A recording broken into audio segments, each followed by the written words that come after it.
Welcome, Rototom people, to the third day of the Reggae University. I hope everybody got home safe last night, but as we all know, after the storm comes a calm. So I hope everybody's all right. Our session today is called Lionesses on the Rise, represented by the young, strong empresses Aza Lineage next to me and Xana Romeo.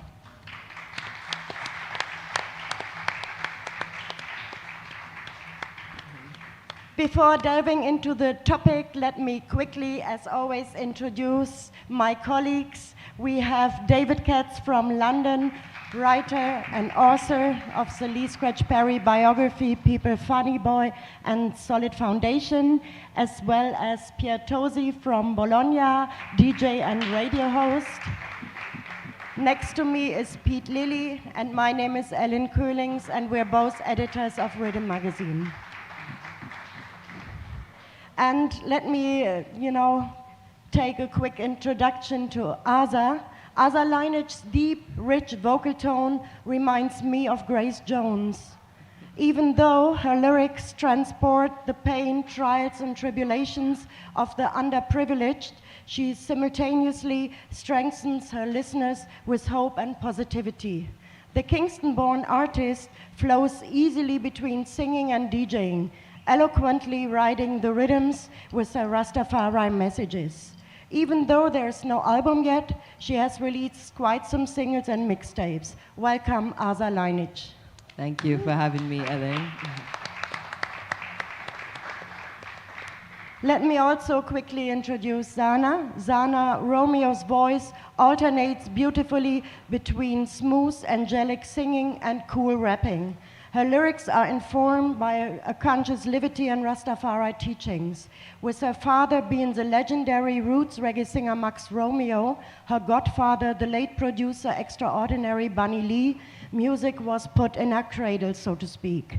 In 2014, she decided to make music her career of choice.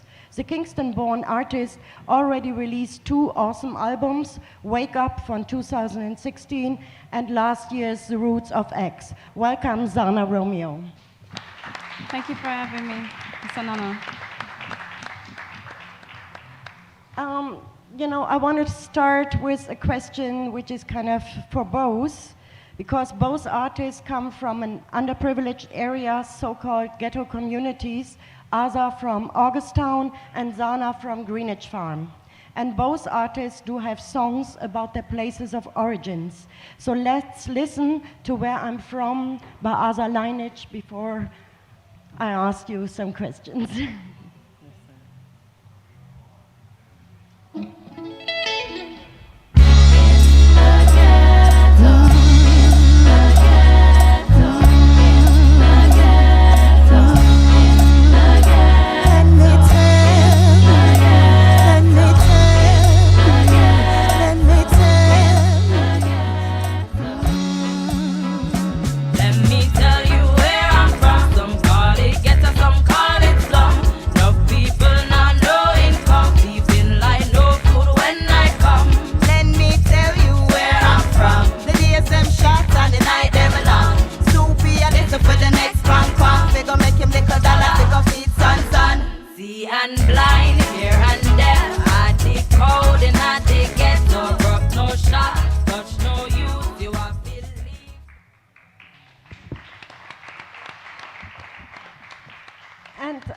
Aza, what can you tell us about the song and what can you tell us about Augustown?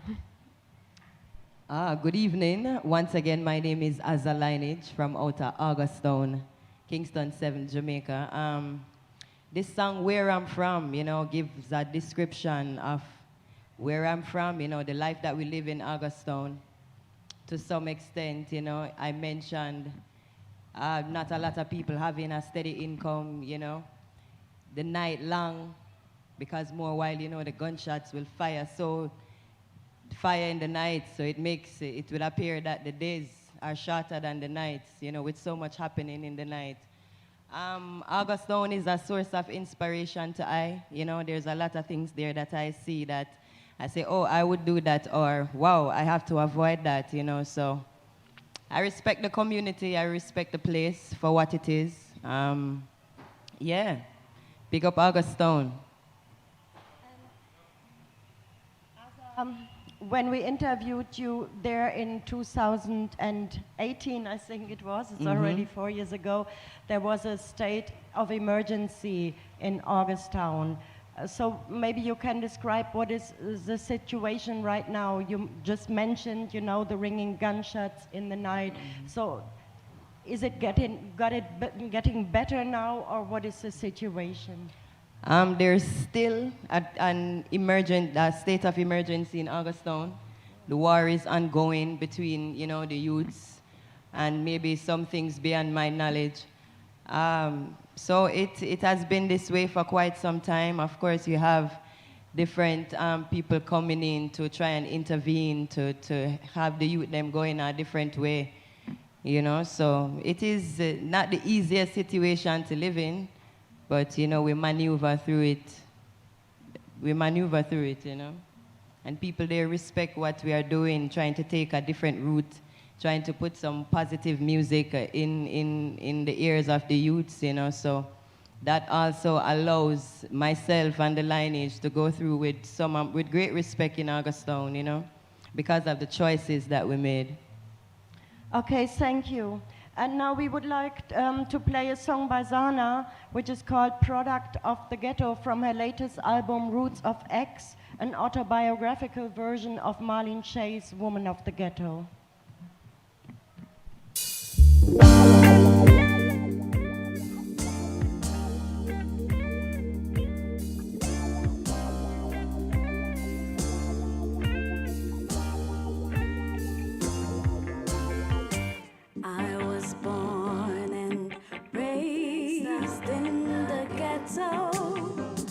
I spent most my days in the ghetto, and I've learned from what I've faced in the ghetto.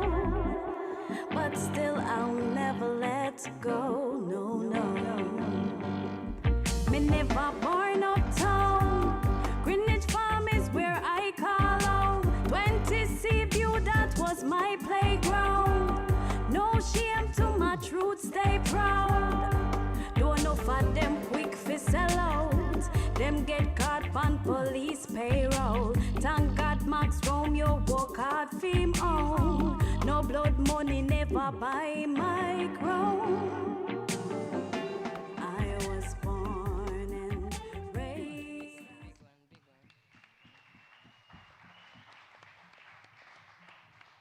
Yeah, another very strong song. So, Xana, what can you tell us about the song, and what can you tell us about growing up in Greenwich Farm? Okay, hello again. You know, I'm happy to be here with you today, and I hope that I will provide you with as much information possible about myself and my works. Product of the Ghetto, one of the songs from my latest album. If I must be honest, which I said in the song, I was born in the ghetto, I was raised in the ghetto, but my father moved us to the countryside when I was, you know, a preteen. So I would say that I am kind of a country girl and a ghetto girl, and it's a mixture. But whenever I go back to my community, the people of my community, they support me, they love me, and they always say, can you sing a song about us? Can you let the world know that you're not just from Linstead, St. Catherine, you're actually from Greenwich Farm, you know? And even when I'm here in Europe, I meet a lot of people from home, from the same community. They come to my concerts, they support me. So when I was working on my last album, I said to myself, I'm going to sing a song for my people, a song that says that I am proud of where I'm from, because a lot of people look at me in my country and they figure I am some uptown girl, you know, but I am really a product of the ghetto, and that's what that song is really about, just letting people know, you know. Thank you. And Aza, Augusttown is also known for artists like Etana, Sizzla, Dwayne Stevenson. So did that have an influence on the community and also on you? It did, you know, growing up in Augustown, like everybody knew of Sizzla Kalonji, you know. I remember when I was a little girl and the album he did with Bobby Digital was just being released. And it was like a big unofficial release party, you know. Every cars, every houses were playing that. And of course, Dwayne Stevenson is also an influence. He did a song that today, I still respect that song. It's called Augustown, you know. And all of the things, all of the places that he sang about, I know those places. You know, so of course, and of course, Itana, such a beautiful voice. She's from Vietnam. That's down the road from where I live. And there's also Bedward, who was the first superstar from Augustown. You know, he was a spiritual leader. My grandmother attended that church, you know, so they all had an influence on myself. And Xana Greenwich Farm is also a very, very musical community, you know, where musicians of the famous Soul Syndicate grew up, you know, and Slim Smith, Bunny Lee, John Holt, Tapazuki, quite a whole heap of big, big names. So in how far did this influence the community and influence you? Well, I don't remember much as a child in Greenwich Town, but what I do remember is that in Greenwich Farm, everybody believed that them is a superstar. Because it is said that Greenwich Farm was one of the birthplace of reggae music alongside Trenchtown. In the early part of the era, that's where them used to have most of the parties, you know, most of the producers from Bunny Lee's from there, as you say, you know, and how it influenced me is growing up in Greenwich Town and my father having his record label and record production company within our home. We used to have a lot of legends that was even still living in Greenwich Town and other reggae legends passing through my home. And seeing that as a child, I can imagine now and I can see now how much that inspires me to do what I do today, you know. Because even as a little girl, I would sit and I would be having conversations with 90 Day Observer and Bunny Lee, and I never understand the things them what them tell me until I grow up, you know. So I would say it influenced me a lot, you know, where I'm from, as well as I say. Yeah. And Aza, maybe you can share with the people how you then started yourself into music. Oh, wow. Wow, it started out with me loving to sing. You know, growing up as a little girl, there was a sound system in my yard. You know, my two cousins had a sound system that they had built from scratch. My grandmother was a part of the revival church. So, you know, there's always drumming, singing, dancing in the house.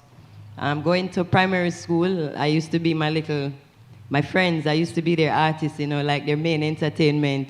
They will call on me and from time to time to say, hey, sing. So I knew of the talent from a young age. But after leaving high school, I went to work as an entertainment coordinator at Breezes. This entails me singing, dancing, acting. So I did that for about 2-3 years. And then I came back to Kingston, because that took me away from Kingston for a while. So I came back to Kingston, and of course, my brethren, they were doing their thing, you know, Lineage family. So big up to Lineage family, Smiles, New Era, France Nook, Spider, you know.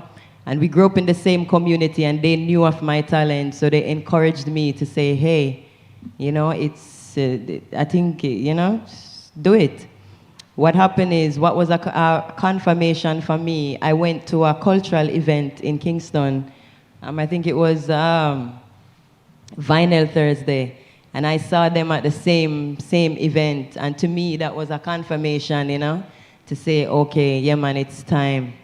So, yes, and of course, the influence in my community and seeing youngsters like myself taking it on and making such a great impact in the world, you know, that was inspiring to me also. Yes, Thank you, Xana. Aza, sorry. Mm-hmm. And Xana, for you it might be a bit different because of your musical family background. So maybe you can tell us how you got started and decided then I'm gonna make it a career of my own. Well, From I was a child, my father have us playing instruments and listening to music, you know, and of course, being my father's daughter inspired me a lot.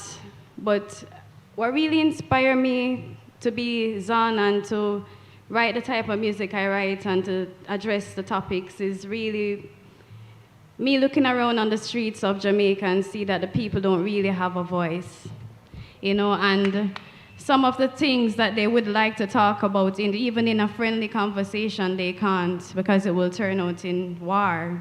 And then I noticed that my father, Bob Marley, and all the legends before had the opportunity to speak about these things in their music. And then I said to myself, music says things that our mouth can't say, and music connects us spiritually, you know? And I decided that even though my father influenced me to be in the music industry, the people of my country influenced me to write the type of songs that I write, you know, and to deliver the way I do, so, yeah. Thank you.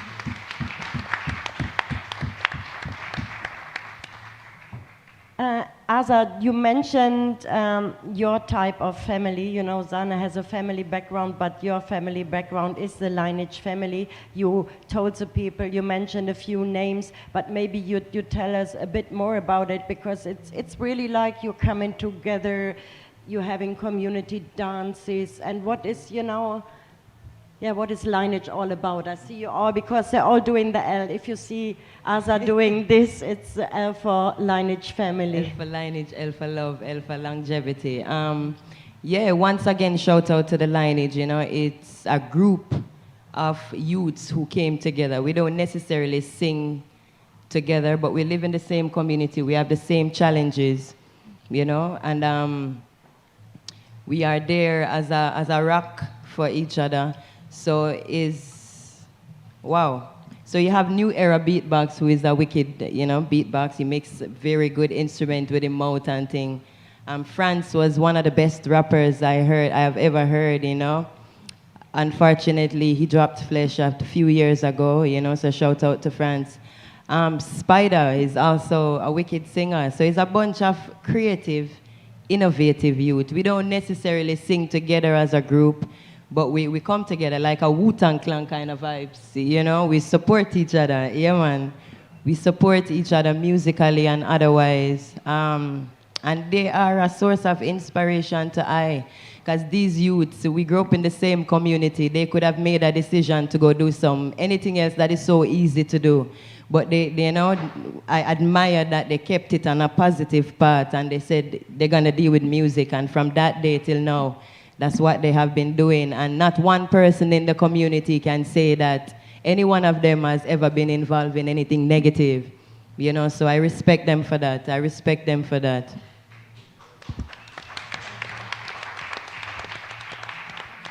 Let's take a listen to another track now by Aza Lineage, which is called Sound System. And we have said the only good system is a sound. Drum and bass make the people them gather round. Round, round. Ya hear me? Rasta only surrender to the sound system. Positive vibration, it brings Rasta now. Giving to no system. Must be a musical vibes, it's a fling.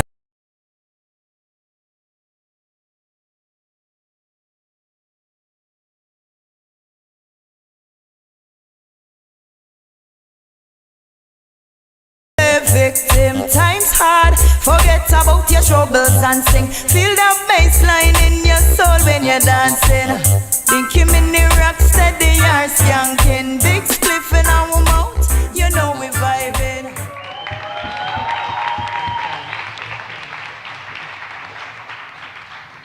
Yeah, I have two questions. The first would be, in how far were sound systems instrumental to your music career? Oh, wow. Sound system has done so much, you know. So much. Sound system has crossed a lot of borders, you know. And I feel that the culture is so big, you know, it expands beyond Jamaica. And a lot of people can relate to it. You have a lot of sound man, you have a lot of sound woman. And of course, this song is produced by the legendary King Jammies, which is humbling to I. You know, the song was influenced by the culture. I went to Dub Club one time and I saw the writing on the wall, the only good system is a sound. Gabby was playing like a version, you know, and I hummed something in my head, and when I went home, I had a song, you know, so sound system has been doing a lot. Yes, even in the pandemic, we can get a little personal. Even in the pandemic when nothing was going on, you know, no shows, no nothing, no opportunity for work, it was sound system that brought me through to help me pay my rent and all my expensive through dub plates. So big up all of the sound man and all of the sound woman them, you know, yeah man. Yeah, you just mentioned that the song was produced by King Jammy. Yes, I read a very nice story. Maybe you can share it, what the audition was like and how it came about. Wow, so I wrote the song 2 years before I met King Jammy. It was Smile's idea to say, you know, say a Jammy with a go link, because he's a sound man. So he has, you know, knowledge of the rhythms and the producers that is out there. So he called one of his brethren to say, hey, me have an artist and me a love for King Jammy, here are, you know. So the brethren gave him the telephone number. So he called King Jammy, and King was like, when I really take on an artist now, you know, but I don't know what he said to him to convince him to hear me out, you know. So him say, all right, come. The next day we went. I went to 38 St. Lucia Road where the studio still is.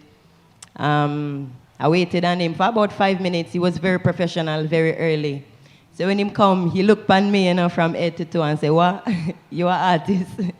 He said, yes, King.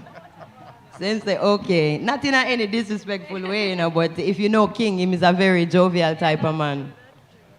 So him say, all right, sing something for me now. And I sang Sound System, you know. And him, you know, the gesture, we laugh and, whoa, I say you're bad and thing. And we ended up recording the song the same day, you know, the very same day we recorded that song. So once again, shout out to King Jammies.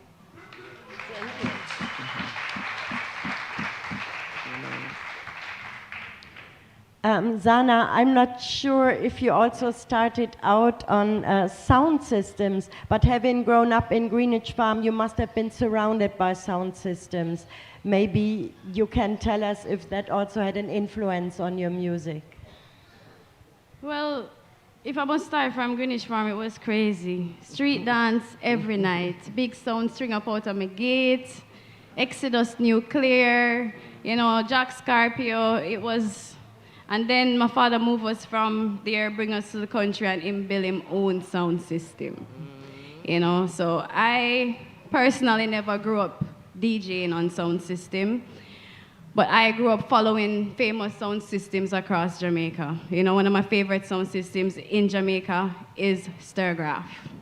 You know, and I used to go to a lot of Stirgraph dance sessions with my father just to watch General Trees, you know, as a child. So I think that sound system really impact on every Jamaican life, you know. It's a part of our culture, it's a part of who we are. The minute them went and them have this change in the law where them say no more big sound systems, you have to have PA. I can see the difference in the people, you know, because Jamaica and street dance go together, you know. It's what we like, yeah.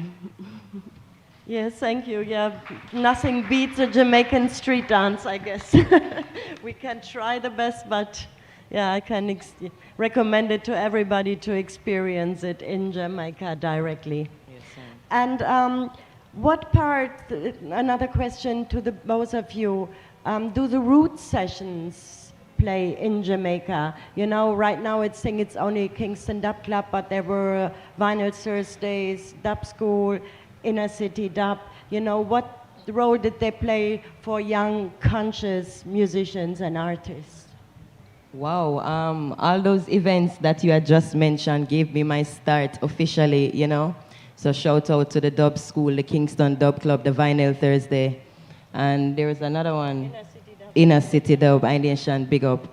Wow, as I said, those were influential in giving me a start, you know. The sound system was there, the crowd was there, and this crowd wanted something positive and different, you know, so it allowed me to really go inside my creative space and share with the items. So it's always an open mic and an opportunity for me to practice my craft, to connect with people in the same spaces where I met Riddim Magazine, you know, and so many other influential people in the music. So respect to all of them events there, and I hope that we can kick things off again, and if there's anything I can do to be of strength, I am ready and willing. Yeah, man. As I said, the rising of the roots movement in Kingston, Jamaica gave a lot of artists the platform, a lot of artists that has been singing for years, even people older than us, first graced the stage on some of those events, you know. And not only for us artists, it did a lot for our culture. I was born in Kingston. I spent most of my time in Kingston. I never usually see a lot of tourists in Kingston. No matter how the government tried to sell Kingston, people never really stayed there that long. But when I was at these roots events, Dub Club, I see buses of tourists coming to our country to experience this. And it was a joy for me, you know. There and then I was like, wow, the future is so bright, you know. And as I said, I hope that pretty soon these events will be, you know, in full active again. We still have Kingston Dub Club. Gary still a hold it, you know. I'm there almost every Sunday. It's one of the few places in Jamaica that I can go and I can take my child, apart from the fact that there's a little bit of smoking, you know. But I can take my son there, and I am sure that all the music that is playing is age appropriate for my father, myself, and my child. You know, you don't have a lot of events like that going on in Jamaica. So the dub sessions, the roots sessions, you know, the conscious sessions, them really, really play an important part. Yeah. Thank you. Let's listen to another song by Xana Romeo, Born in Sin, dealing with the responsibility of raising children. And it even fits what you just said, right?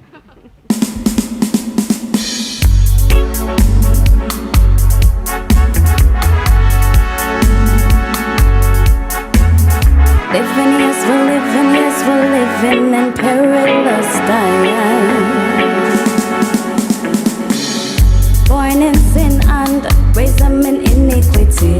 It's all been happening, so face the reality. And you birthed them, so take the blame from them. Yes, you hurt them, putting the blame on them. Your violent movies make them so killy.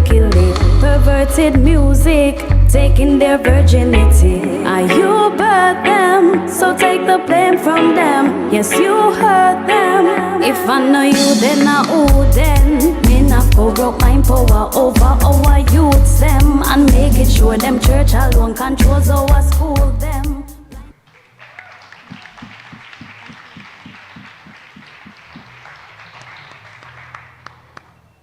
Since the both of you became mothers quite early in your life, Xana, how did the life change becoming a mother, and what role did motherhood play also in your music? Well, I became a mother at a very tender age. It's not something that I really talk about a lot, you know, because I am not even sure if I have already grown or, you know, past what happened to me as a child. Nothing bad, you know. But becoming a mother at a young age is like this, all the responsibilities of the world being thrown upon a young girl, you know, who the system don't educate enough to even know, say, this could happen to her, you know. So when I became a young mother, in that time frame, I started to notice a lot of other young women who are becoming mothers. Before I was a young mother, I didn't even notice this.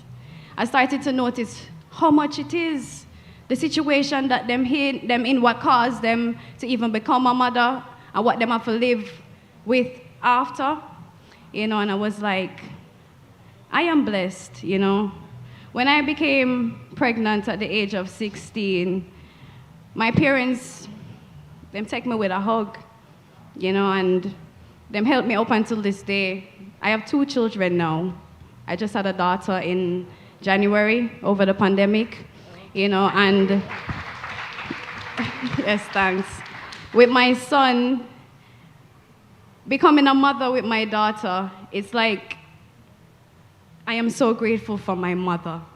You know, a lot of young women my age, Aza age, who become, them don't have parents to help them. And the system in Jamaica, it's not equipped for help them.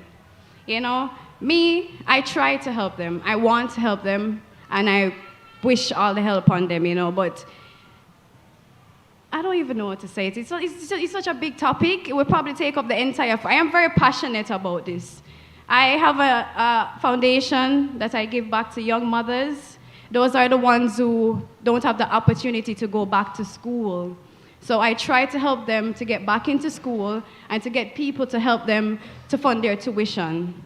You know, the government in Jamaica, not even Jamaica, in the world, it's happening everywhere. I can't just say it's my country, but there is so much we need to do to educate young girls to be better mothers, and there's so much things we need to do to help them when they fall victim to the system at a very young age. It's not our fault. It's our body. This is what our body does. And our brain is curious, you know, and the system, the Jamaican system, it pushes sex in the brain of the children, the music on the radio, the advertisement. I'm in the country and I feel so sexualized. Everything is about a big body gal, you know? And when it's not sex, it's crime. And then breeding the children like this. The girls becoming mothers from the age of 12. The boys, them a fire gun from the age of 12. And when me sit down and analyze it, I'm not trying to say the music is a problem, but the music is a part of the problem. Vybz Kartel is a part of the problem, you know, and until the government of Jamaica clean up the, Jamaican people love music. Them listen to everything an artist say, yeah. It's like it's them God. So until the artists them realize that them need to start get the people them substance, because the young girls, man, when a woman become pregnant at a young age, that's the future right there. If she can't afford to go back to school to get a job to provide this child with a good life, that child is probably gonna fall victim to the system again, and that's what we call a generational curse. Mm-hmm. It's been going on for too long, you know?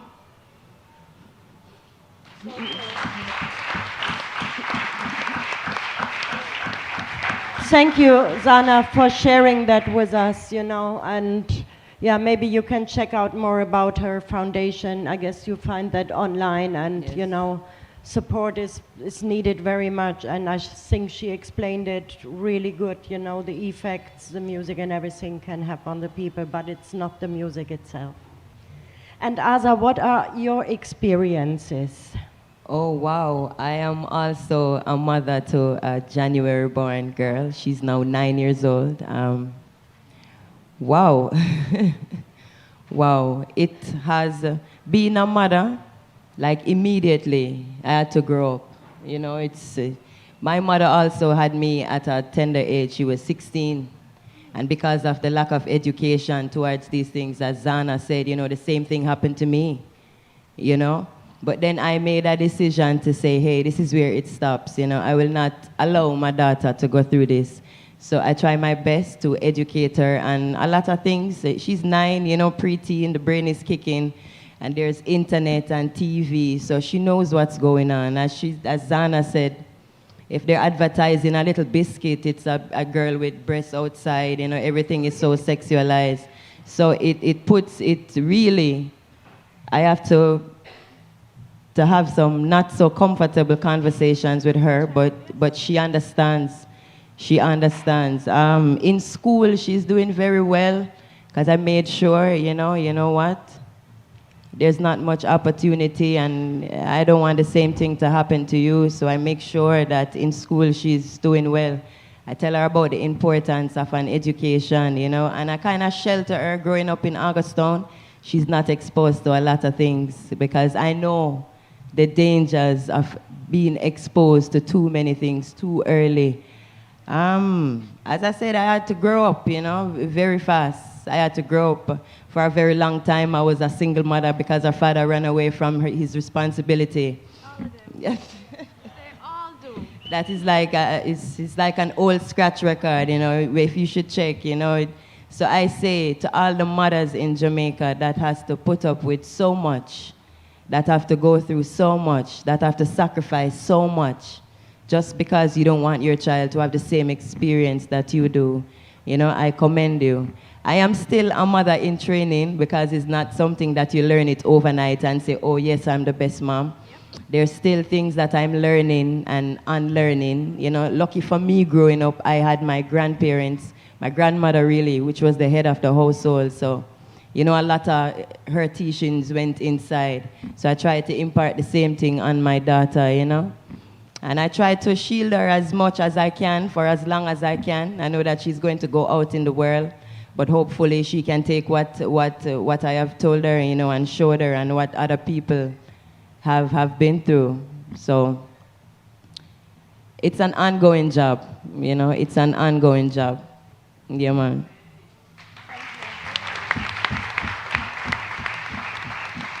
Thank you for sharing this too, Aza. And yeah, the next song somehow fits. We have some brave queens on the panel. So we're playing the song Brave Queen by Xana Romeo, an updated version of Judy Mowatt's Slave Queen.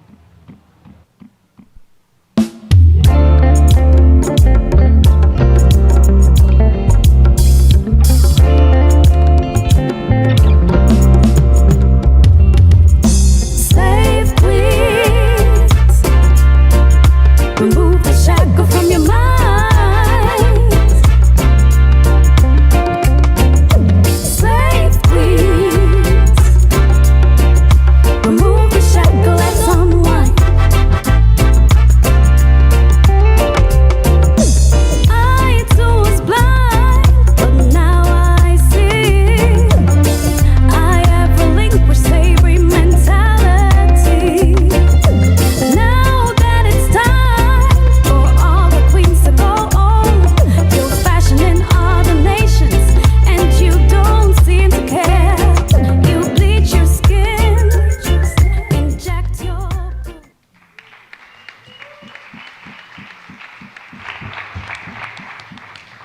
Yeah, Xana, first, you know, what can you tell us about this song? And the second question would be, in how far did women in music encourage yourself to go the musical path? About this song, I love this song. Love the album. Judy Mowat, Black Woman is one of my favorite albums. I've been singing this song around the house for years, you know, walking around singing Slave Queens. And it's like one day, lyrics hit me. I was singing the song, but I never get it until about 3 years ago. And I said to myself, wow, what she's saying right now is still relevant. It's even more relevant today than it was then, you know? So I decided that I wanted to do a cover of this song. It was the first song I ever covered. I didn't even cover one of my father's songs at the time. And when I decided to sing it and I was in the studio, you know, kind of ciphering it out, see, how can I do almost as good as Judy Mowat? Because I can never do as good, you know. But yeah, I say to myself, recorded the song and I was listening to it and I say, okay. When I recorded this song, it was right in the middle of what was happening in America, the Black Lives Movement, you know. And right there and then when I was listening to it, I said, oh, as a black person, I don't think it's relevant for me to be still saying slave queens right here. I need to lift the message up a little bit more. And that's when I tweaked a few words and changed it to brave queens, you know, because that's what we need to be now. We need to be brave enough to do what we know is right, you know, and brave enough to accept ourselves in a world that believes that they should make you the way they want to be. As a woman, it is very hard to get up and say, I am going to be myself. For me, it was very hard. When I started in the music industry, when I started singing professionally, a lot of artists, a lot of producers, friends, family would come to me and everybody will tell me how they think I should do what I am doing. I get approached by record labels and they say, I want to make you into the next Caribbean Rihanna. I want to get rid of your dreads. I want to make you more commercial. And I'm going to make you rich. Now, right there and then, rich, what? I'm going to get rich, of course. But then the voice, that's not who I am. So I said no. So in this time, in these days, we need to be brave enough as women to not allow people to sexualize us and not to sexualize ourselves in order to please everybody else out there, you know? And how the legends, female legends of reggae have inspired me. I get up every day and I try to be like Marcia Griffiths and Judy Mawat. I search and I can't find not one scandal on them. Nobody have anything bad to say. You say, Marcia Griffiths, oh, I love her. Judy Mawat, she's my favorite. That's how I want to be. I want to impact on people like that. You know, I'm trying my best to follow in. It's kind of hard to keep up, but I'm trying my best, you know, to be like that. A lot of female artists coming from Jamaica nowadays don't have that privilege. You know, them too sexualized and many other words I could use. So people have different opinions on them. Marcia and Judy, I don't know what them do, but I'm trying to do it too. Yeah.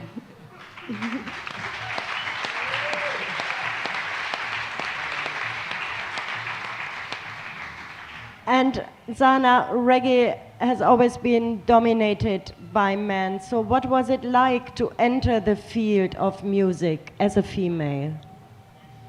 Well,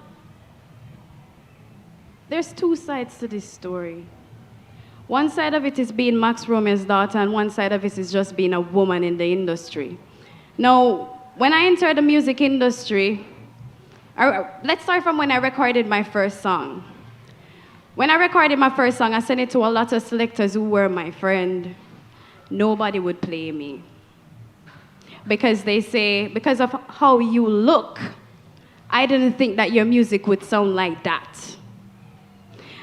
I went ahead and I gave my music to Gabri Selassie of Kingston Dub Club up in Jacks Hill. And I remember the first day I gave Gabri, I know Gabri from I was a child, by the way, but I grew out, I sight him, not even know who I am at the time. He not remember me, you know? I gave him my music, and the following Sunday I went to Dub Club, and the man played my song 5 times. Him never care how I look, you know? But being Max Romeo's daughter, I get a lot of respect in the industry because a lot of people look up to my father, and I'm a product of my father, so of course they share the respect, and I appreciate that, you know? But being a woman, I see how I am treated different from the male artists, and I see how woman on our whole and in reggae music is being treated different from the male artists. You know, when I just came from Overjam, and I was doing an interview, and the interviewer said to me, I remember one year we had a festival, and we had like, let's say 60 artists on the bill and not one woman, and he's asking me, why is that? And I said to him, okay, do you want me to be honest? There's a lot of talented female artists here in Jamaica. Lot of them. But them I hold them down, you know? Somebody just have to say it as it is. If you're coming from, it's hard for me in my country and it is easy for me in Europe. How is that? True. They don't play my music on the radio in Jamaica. Well, Digital Chris, thanks. Muta Baruka, thank you, and a few other every now and then. I give thanks for that, you know? But they say, oh, she's too roots, she's too that, and even when you come as a dancehall artist, them still have a problem. It's like you can't really do anything that is too perfect as a woman, you know? It's a fight that women fight even outside music, you know, but we just have to look on the positive side. And my generation forward is looking to change a lot of things. Not saying that we're going to start a revolution, but there's a lot of things that goes on in the music industry that I think can really change a little bit. I was invited to a festival. I was booked, headline on this festival, backstage waiting to perform. Decided, okay, I want to go to the toilet. There's no toilet. in the backstage. There's no toilet in the entire festival. And I'm saying to myself, how can you book a female artist and don't provide a toilet? I can't just stand there like my dad can or my brother can do that. I can't do that, you know? And the promoter said to me there and then, Xana, I am so happy that you said this to me because I never think about it like that. So I really believe that as us women, if we start to kind of step up our voice a little, say, you know, okay, this is it, and I would like if it was like this a little bit better, we would feel a little bit more comfortable. I think people would understand as well. You know, so I think that my job, I want to be a voice for the woman, me and Aza here, you know. Yes, sir. I'm looking for change that will come. Yes, sir. And Xana, one little question, because you're just mentioning, you know, the female artists, you know, being missed in lineups, and you planned with your Wake Up Festival. I'm not sure if you're still planning it, but I remember that in 2020, you know, of course, we know what stopped the festival, but you were planning it with an all-female lineup. Oh yes, I keep a festival. Remember I told you about my foundation in the beginning, so in order to give money back to these young mothers, I host a Roots Reggae Festival in Jamaica, usually every January, and all the proceeds go to these young mothers. So this is the festival that she's talking about. In 2020, thank you, I was looking to do an all-female lineup, you know, but the pandemic. So I won't say January next year, but I'm looking to have it definitely coming, yeah. Okay, thank you. Let us all know. You have my support 100%. Anytime you're ready. Yeah, man. And Aza, maybe you can also share your experiences, what it was like as a female entering the music business. Oh, wow. When I just started, I was very timid, you know. I don't have a legacy in music. I was the first in my family to be doing roots music. Of course, everybody thought I was crazy. In the streets, I realized that I have to go in my masculine a little bit more to command that respect, you know. It is not the best feeling to always be in your masculine as a female. Sometimes I want to dress up and look pretty. Sometimes I want to be soft and vulnerable, you know. But the space that we're in, if you are that, then you get trampled. You get trampled. So a lot of times, you know, my main go-to clothes is maybe like a jeans and a t-shirt. Anybody can tell you. When I just started, somebody used to say, then you're afraid them say you're lesbian, it's bare pants you wear and t-shirt and sneakers. But I was wearing that to protect myself, you know, not wanting for you to see me only like what meets the eye, you know. It was about my music, you know. At the time, I never knew exactly, you know, what I wanted to really, how should I put this now? I never know exactly, like the road. I know it was roots, I know it was conscious, and I know it was positive, but I never found my voice as yet, you know? So at times, most times, I had to be in my masculine, you know, and I act tough, and like, when really and truly, I just wanted to be a girl, you know, doing reggae music, really. So it's, I learn now to command my respect, you know, without even being too much in my masculine, you know. I make it about my music. I make it about my music, and I make it very clear that if it's not something good, you call me, don't call me. People know this, you know. If it's not music, if it's not positive, don't link me. I don't want to hang out. Me no want, you know. If it's not a part of what I see myself doing, they know they're not supposed to link me. But, you know, more and more female coming up, and that in itself give me strength, a Xana Romeo, a Janine, a Lila Ike, you know, to say, hey, wow, more and more of us are popping out, you know, and together, we can make a great impact. We don't have to be doing the same things, but we are female in a reggae. So at some point, we should link up, you know, because there must be some challenges that together we can solve for the next generation. Yes, sir. Hey, cool. Check 2. Yeah. Hold on. Yeah. And- Yeah, sorry. Yeah, I have a slightly related question for each of you.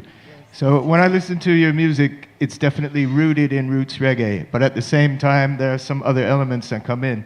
So Xana, I wanted to, if you could enlighten the people here a little bit about this singing and toasting that you incorporate. How did that come about? Why do you do it? And then Aza, if there's maybe some shades of R&B or some other styles of music that come in, if you can tell us about that. When I was younger, I never used to sing. I used to DJ all the time. People used to actually tell me, you're the only child your father have that can't sing. And when I started doing music, that's when I really realized that I actually have a good voice. So I started using it, you know, but if I must tell the truth, because most of us artists are influenced by other people. But when I listen to Damian Junior Gang Marley, and I listen how him flow, how him just honest. All of him song, it sound to me like he's being honest, you know? And how him flow it, you know, and all of that, I said, okay, I want to try that in a female style. That's how I come out with Mercy Please, you know, and I was just saying, lock up the ganja man, they never lock up the pedophile. Because I realized that a lot of people wouldn't want to address that topic, and I said to myself, you know, Damian Marley would. So my kind of influences come from many places, but the toasting, been doing that from a child, and listening to Damian Marley really perfect that, you know. Okay, thank you. Yeah. All right, so for growing up in Jamaica as a 90s youth, at that time we had the influence of the cable and thing, Wu-Tang. We had the influence of the cable, so you know, the BET, the MTV, and all of that was, plus we're born in the culture of the sound system and the dancehall and the reggae. So all of that kind of influenced my sound. You know, one thing I am sure of though, as Xana say, I try to make my music as honest as possible in terms of the delivery and the lyrics, because I know, you know, sometimes I'm singing something that I see. I don't necessarily must experience that myself, but I see a sister or even a brethren. So I try to bring it forward as honest as possible. So it's a melting pot of the hip-hop, the dancehall, the reggae, you name it, you know, cable TV at that time, you know, Jamaicans, we know everything. If something busts, we have it, you know, so that is the influence, the hip-hop, the R&B. So you will hear that coming out, you know, cable TV. Oh, I also have a question about influences, and I was wondering what are your influences outside the reggae in terms of female artists and female singers? I love Sade. I love Billie Holiday. I love Ella Fitzgerald. Wow. I love me some Etta James. I love Amy Winehouse, and the list can go on. You know, I love a female artist who has a sound that nobody else has, and she perfect it like Sade, you know? So I listen to a lot of music besides reggae music, yeah. A lot of female inspire I too, not necessarily female in music. You know, like female who are doing some powerful stuff, who are making a change in society. You know, one of my favorite female writers is Tanya Steven. You know, she always catch hell with everybody based on her honesty, you know, so, and I respect that about her. Yeah, man. Grace Jones is one of the influence. You said I remind you of Grace Jones. I like how exotic she is, and just different, and just herself. Yeah, she's herself. Exactly, you know, so. She's feminine and masculine. She's feminine and masculine. She strike a perfect balance, you know, and that is somewhere where I feel like, you know, yeah, me like my jeans and my this and my that, but me's an empress too, you know, and we have to balance out that. Yeah, man.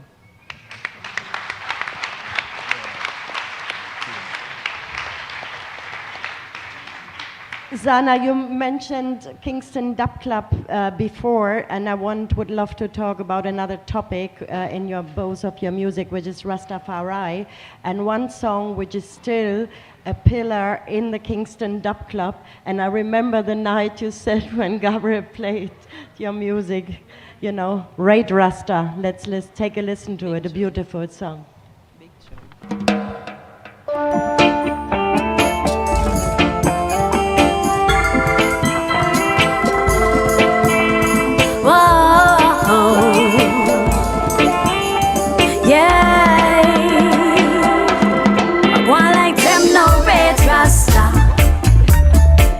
Discriminate Rasta.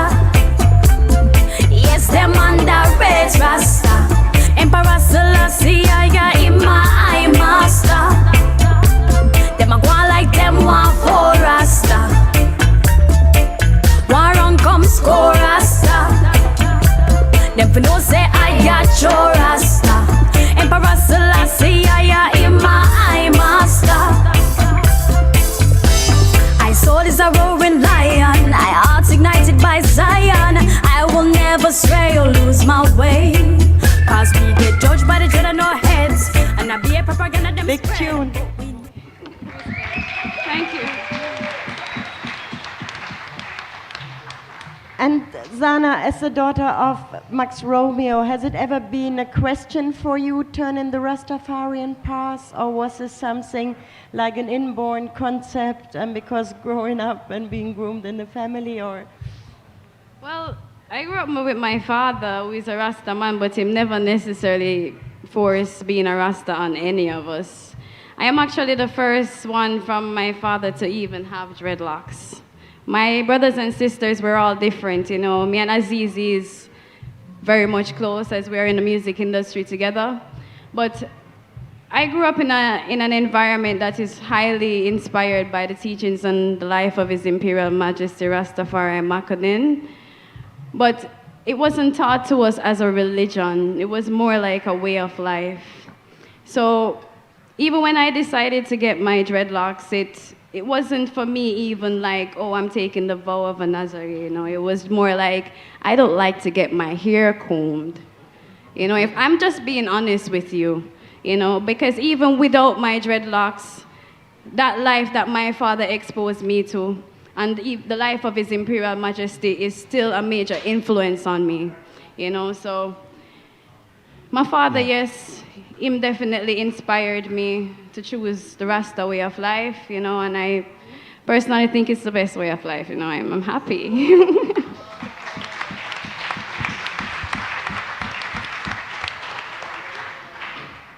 Yeah, maybe Aza, you tell us how Rasta entered your life, but we have to that's the last question. I still have a lot of things prepared, but you know, Xana has to rest a little while because she's on stage tonight. Mm-hmm. For me, you know, as I mentioned earlier, we had the influence of the cable TV and all of this, so I was everything except myself growing up. You know, I wanted to be everything outside of myself. But then after having a child, it kind of brings certain consciousness. You don't even have a choice. You know, it kind of brings forth a certain consciousness where you're looking out not for yourself only now, you have a youth now. So I got rid of my wigs and my perms, you know, as a form of getting rid of vanity. You know, it's no longer about... that wasn't the main thing in my life anymore. So I started growing my natural hair. And of course, the influence is always around, and I'm thinking differently now. And I have to give Muta Baruka a lot of credit, you know, because him catch me through him program, The Stepping Razor. He said that was intentionally for the youths, and that really caught me, and I started thinking different, you know. And then I realized that this is not a play thing, it's not a joke thing. You know, if you walk in this road, a lot of people have been persecuted, you know, in the past for hailing Haile Selassie or wearing dreadlocks or just going a different way. So I know I took it on myself.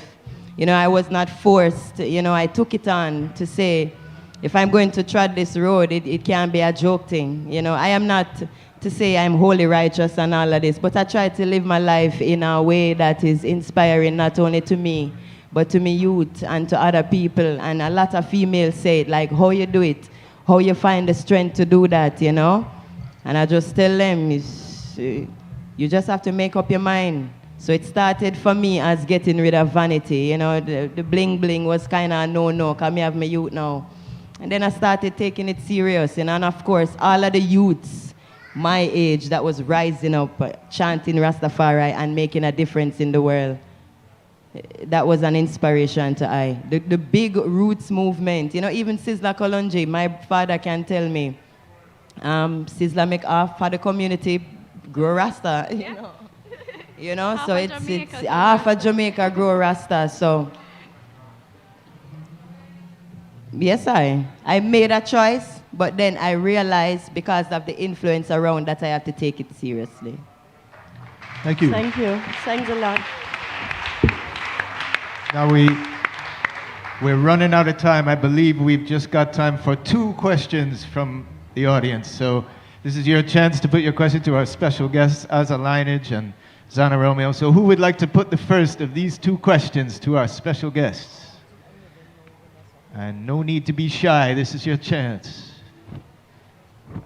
Oh, we've got a question at the back.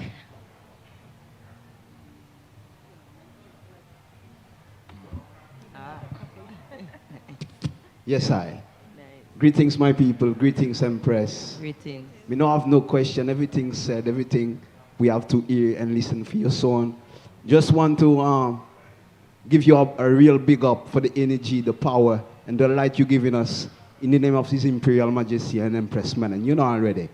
So words and power. Give thanks. Give Isis fire. Yes, thank you for that contribution. And we do have time for one more question. So do we have any more questions on the floor? Questions that comes? Yes.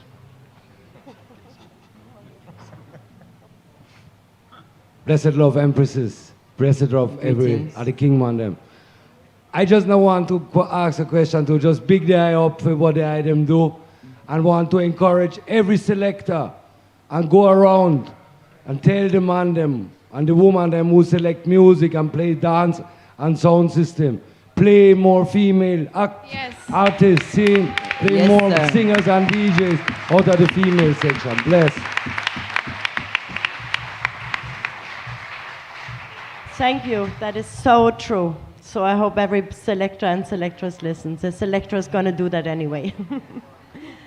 So thank you very much. I think, yeah, do we have time for, no, that was the last question. We had 2, right? Or anybody, one last? Okay, so I wanted to tell you Xana will perform tonight at 12:15 on the Lion stage. So I want all your support there. And Aza Lineage will play tomorrow at 10 on the main stage. Or, no, the Lioness stage, I should call it, and the Womb main stage. Okay, make sure you are there tomorrow. And, what's it? And before you go, don't forget that we will be right back here at the Reggae University tomorrow at 4:15 p.m. for the world premiere screening of Rocker Sound Station, Tales of the Kingston Dub Club, looking at Gabriel Selassie and the Kingston Dub Club. And at 5 p.m. we will be discussing that film with myself, with Sonia Stanley Naya from the University of the West Indies, Mona, Jamaica campus, and with Brian D'Aquino from Goldsmiths, University of London, who also runs Baba Boom Hi-Fi sound system and record label. So, make it a date. Be right back here, 4:15 tomorrow. And one more time, warm round of applause for Aza Lineage and Xana Romeo.